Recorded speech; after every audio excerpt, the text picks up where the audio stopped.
তখন আমাদেরকে দুইটি জিনিস সবচেয়ে বেশি মনে রাখতে হবে। সেটা হচ্ছে কি, ভয়েস চেঞ্জ করার জন্য আমাদের ফার্স্ট অফ অল আমরা টেন্সটাকে জানবো। কি জানবো? টেন্স জানবো। এরপরে হচ্ছে যে আমাদের সেন্টেন্সের সাবজেক্ট এবং অবজেক্টটাকে বের করা শিখতে হবে। কি শিখতে হবে? সাবজেক্ট এবং object. This is the very important things which we find out from a sentence when you can want to change active to passive. Okay? Yes, sir. Now we can learn here two structure. One is active voice. তুমি যদি active voice একটা sentence, আমরা বলছি যে আমরা যেহেতু right form of verb শিখবো, সেহেতু আমাদেরকে অ্যাক্টিভ ভয়েসের গঠন প্রণালীটা আগে জানা দরকার। তাহলে অ্যাক্টিভ ভয়েসটা আমরা কিভাবে চিনবো সেটা একটা আমরা যদি জানি, প্রথমে আমাদের কি থাকবে? সাবজেক্ট থাকবে। থাকার পরে এখানে আমরা দেখি টিভি। টিভি মানে কি টেলিভিশন থাকবে? না, ট্রানজিটিভ ভার্ব থাকবে। কি থাকবে?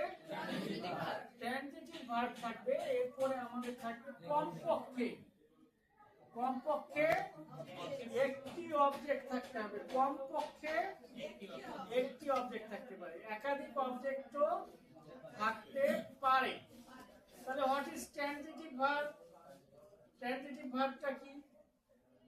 সহজ পদ্ধতিতে যদি আমরা মনে রাখতে চাই তাহলে আমরা এভাবে মনে রাখতে পারবো, যে ভার্বের অবজেক্ট থাকে সেই ভার্বটাই হচ্ছে ট্রানজিটিভ ভার্ব।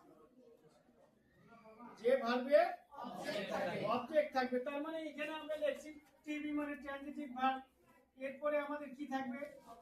অবশ্যই কমপক্ষে একটি অবজেক্ট থাকবে।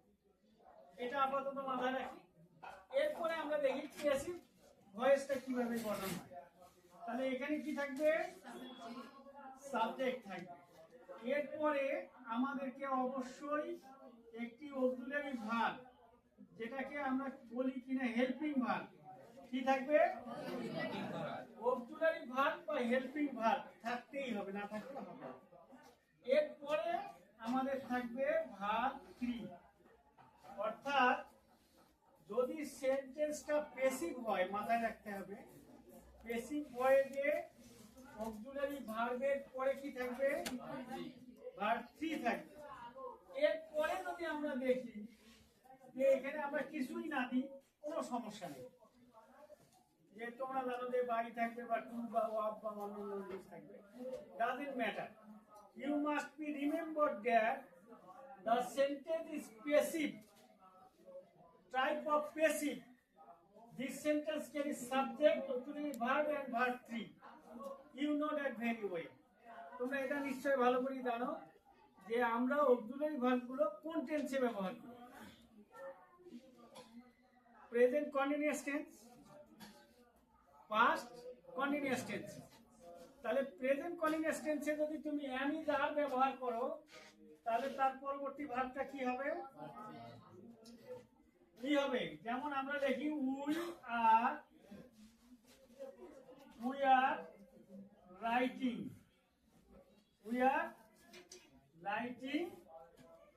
আ লিসন। আমরা একটা লিসন লিখতেছি বা রাইটিং আ টেক্সট। এখানে দেখো আমার আর আছে, আর এর পরে কিন্তু ভার্বের সঙ্গে আইএনজি ফর্ম আছে। তাহলে এটা হচ্ছে আমার প্রেজেন্ট কন্টিনিউয়াস টেন্স। এই সেন্টেন্সটা যদি আমার প্যাসিভ ফর্মে থাকে তখন কেমন হয়? তাহলে হবে আমার we are written a lesson. এরকম যদি অবস্থা তোমরা লক্ষ্য করো তাহলে বুঝবে যে এই সেন্টেন্সটা কিন্তু প্যাসিভ রূপে আছে। আর মজার বিষয় হলো যে আমরা কন্টিনিউয়াস কখন বলবো আর প্যাসিভ কখন বলবো, this is the question, right? এই সেন্টেন্সটা আর এই সেন্টেন্সটার মধ্যে পার্থক্য। এই জন্য আমরা বলছিলাম যে টেন্সটা কিন্তু ভালো করে ধরতে হবে। কখন তুমি বুঝবে যে এটা প্যাসিভে যাবে আর কখন বুঝবে যে এটা আমার কন্টিনিউয়াস টেন্সে আছে। কিন্তু যখন প্রেজেন্ট কন্টিনিউয়াস টেন্সটা শিখছিলাম তখন কিন্তু আমরা বলছিলাম যে at this time, at this moment, এই শব্দগুলো কিন্তু থাকে, জাস্ট, জাস্ট নাও, এগুলো এখানে কিন্তু থাকবে না। এখানে থাকবে না। কি থাকবে না? পেসিভ থাকবে না। পেসিভে এসব থাকবে না। আমাদেরকে বুঝতে হয়। এখানে আমরা একটু আরেকটু ডিটেলস আলোচনা করব। সেটার ক্ষেত্রে আমরা এখানে দেখি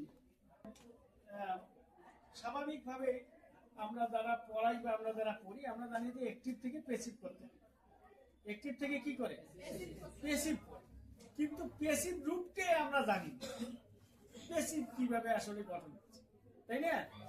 এই জন্য আমি বলি যে পেসিভ ফর্মটা আগে জানা দরকার। তোমার অ্যাক্টিভ থেকে পেসিভ তো করা লাগবে না, লাগবে রাইট ফর্ম অফ ভার্বে।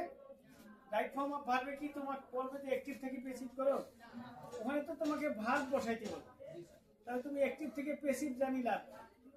এই জন্য আমাদের যে 12টা টেন্স আছে, এই 12টা টেন্সের আবার পেসিভ রূপ আছে।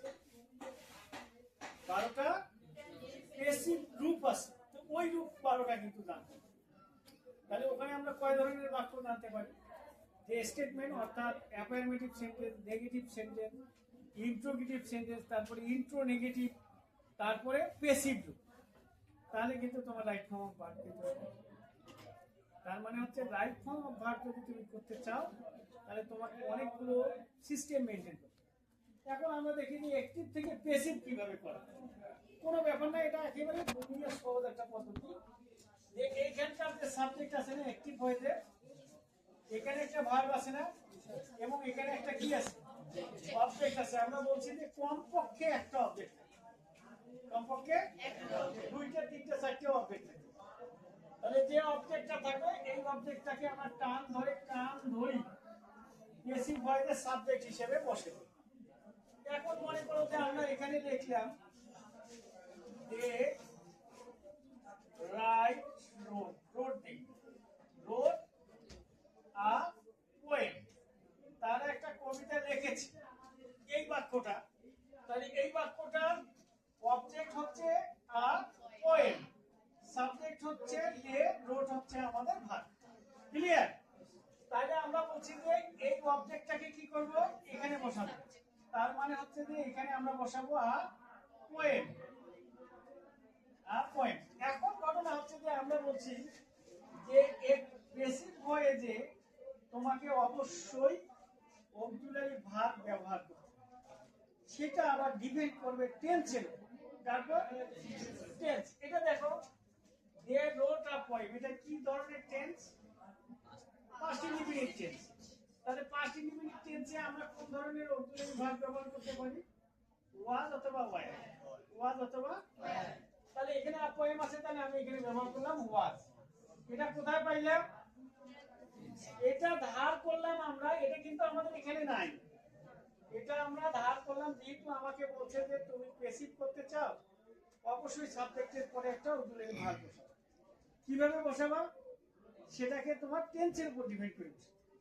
তাহলে আমার যেহেতু পাস্ট ইনডিফিনিট টেন্স ছিল আমি ওয়াজ বসে দিই। তার কোনো কথা আছে? নাই, কথা নেই। এখানে বলছি যে আমরা ভার্ব 3 বসাবো। সেটা কোথায় পাবো? সেটা হচ্ছে অ্যাক্টিভ ভয়েসের যে ভার্বটা আছে এই ভার্বটাকে আমরা ধরে এখানে নিয়ে আসবো। নিয়ে আসি গেলে রোড ছিল, আমরা কি লিখবো? রিটেন লিখবো। রাইটের পাস্ট পার্টিসিপল ফর্ম কি? রিটেন। এখন এর ঘটনা ঘটবে, আমরা বলছি যে এখানে কিছুই নেই, মানে আরো কিছু আছে। এখানে আরেকটা জিনিস হচ্ছে যে আমরা জানি যে পেসিভ ভয়েসে বাই বসতে পারে, টু বসতে পারে, ইন বসতে পারে, উইথ বসতে পারে। এগুলো কিন্তু সুনির্দিষ্ট কিছু ভার্বের ক্ষেত্রে বসে, বাট বাই কিন্তু সর্বদাই বসে। এখন দেখো আমরা এখানে আমরা বাই বসাবো না, এখানে আমাদের সাবজেক্ট আছে না, সাবজেক্টটাকে আমরা হারে ফেলার আগে এই সাবজেক্টটাকে ধরে নিয়ে আমরা একেবারে বসে দেবো এর অবজেক্ট হিসেবে। কোথায়? পেসিভ ভয়েসের অবজেক্ট দে ছিল, দের অবজেক্টিভ ফর্ম কি? দেম। এর অবজেক্টিভ ফর্ম দেম। তার পূর্বে তোমরা একটা বাই বসে দেবে, তাহলে আমাদের মোটামুটি পেসিভ হয়ে যাবে। যে অ্যাক্টিভ ভয়েসের অবজেক্টিভ, পেসিভ ভয়েসের সাবজেক্ট হবে, সাবজেক্টের পরে টেন্স অনুযায়ী অবশ্যই একটি অক্সিলারি ভার্ব আমরা ব্যবহার করব। দেন আমাদের অ্যাক্টিভ ভয়েসের যে মূল ভার্বটি রয়েছে তার পাস্ট পার্টিসিপল ফর্ম ব্যবহার করব। তারপরে আমাদের হচ্ছে যে অ্যাক্টিভ ভয়েসের যে সাবজেক্টটি আছে এর আমরা অবজেক্টিভ